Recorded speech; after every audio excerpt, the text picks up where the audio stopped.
Circumstances don't come without reason. They come as teachers and they wish to teach us. If we wish to attract good circumstances, start by developing good thoughts. But then there is something that breaks our faith in this paradigm. And what is that? When we see bad things happening to good people, it goes against our sense of justice. You see, there are three things in contention that we can consider. One is justice, second is injustice, and third is grace. Nyay, anyay, kripa. What is justice? Consider, for example, a worker who slogged in the factory all month long. At the end of the month, the factory owner gave him his salary. This is what you deserve, here is what you get, this is justice. What is injustice?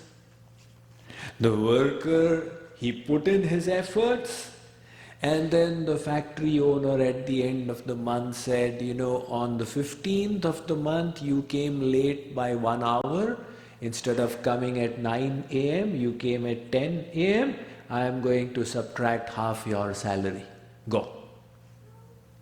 This is anyay or injustice. And the third is grace, kripa. The worker says, Sahib, I have to get my daughter married. I need so much of money, can you please give it to me? The bank will not give me a loan. The factory manager says, okay, I'm gifting so much and I'm giving so much as loan, which I will deduct from your salary on a monthly basis. This is grace or kripa. The judicial system of the world is involved with ensuring that there is justice. Justice is important to ensure that people stay away from crime. Because when bad things draw bad consequences, others become discouraged from doing it. It's a very simple principle. About 30 years ago, a management consultancy book had come out called The 1 Minute Manager. Some of you may have read it. It taught how to manage in 1 minute. It says when you get a subordinate, first of all, help the subordinate understand what is good behavior. Clarify the goals. This is what you're supposed to do. This is the outputs I want. This is how you should behave. Let him or her define the goals of good behavior in half a page. Simple and easy.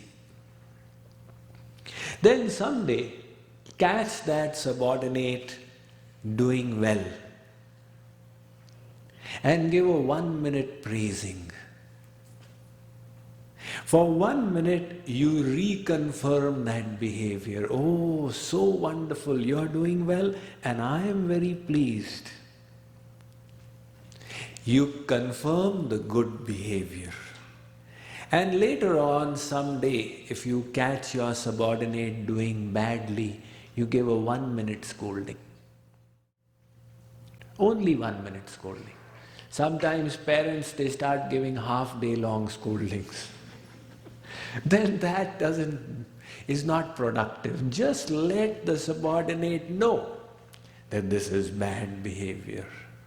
When you repeatedly administer this 1 minute praising, 1 minute scolding, 1 minute praising, 1 minute scolding, it will fashion behavior. Why? Because everybody's behavior gets molded by consequences, pleasure and pain.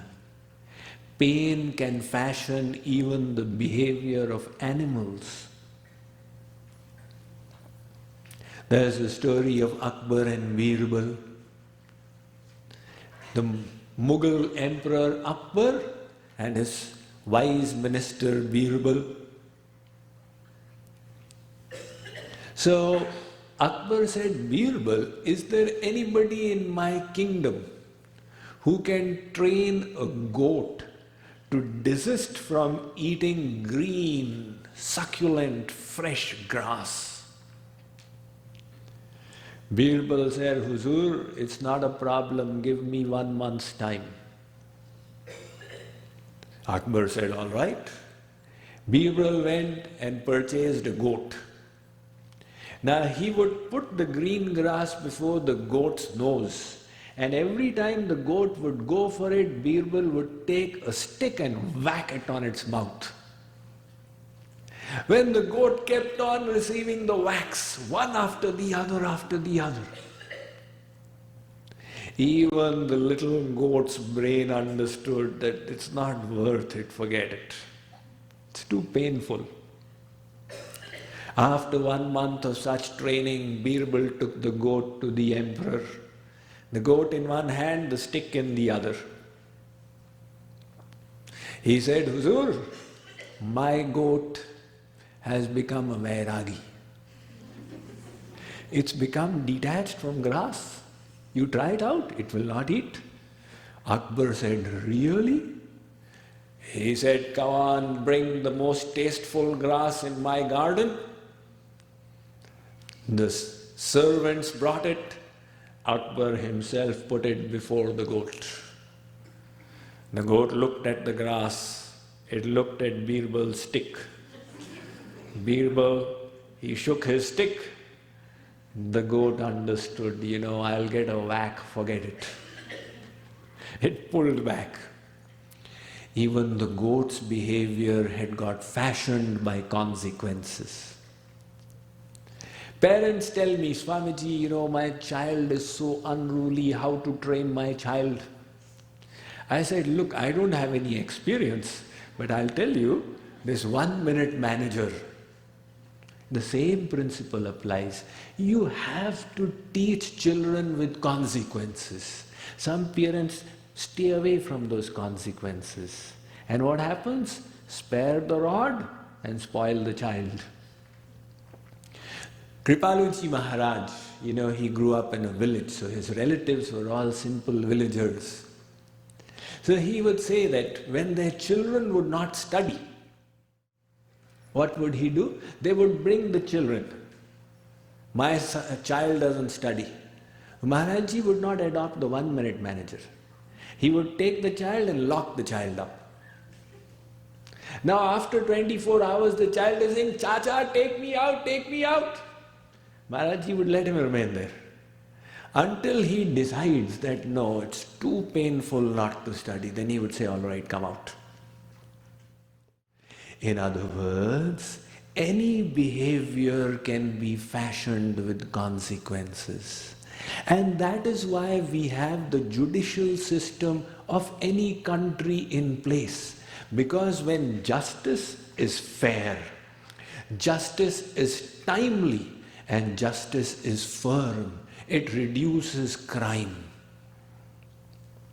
Once in Odisha, the SDJM, Subdivisional Judicial Magistrate, used to come and attend my lecture.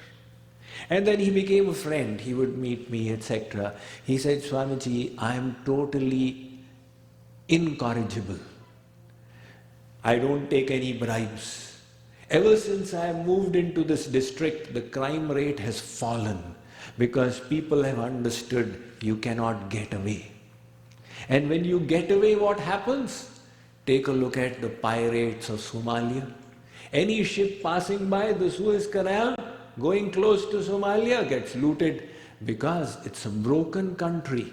The rule of law doesn't exist. So people say, never mind, do what you like. There will be no consequences. In the court of God also, the principle of justice holds. God has the law of karma. If you do good things should happen to you. If you do bad, then bad things should happen to you. God is also the judge. In fact, worldly judges have limitations. They depend upon witnesses. They depend upon evidence. Either of these could be misleading. The judge doesn't know what the convict is thinking. And even if the judge had that yogic siddhi and could know the mind of the convict, he will know what the convict is thinking today. He doesn't know what the convict thought 5 years ago at the time of the crime. But in the case of God, He is all-knowing.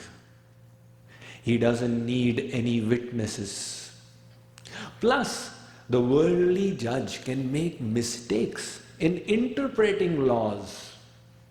Because laws have different interpretations, and that is how advocates make their money.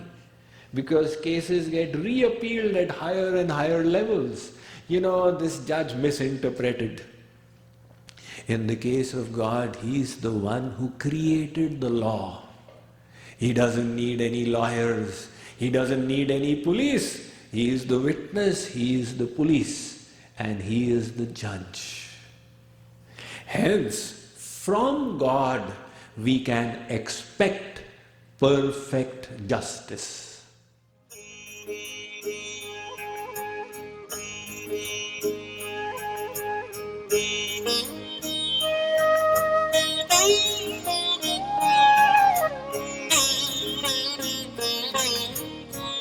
Thank you.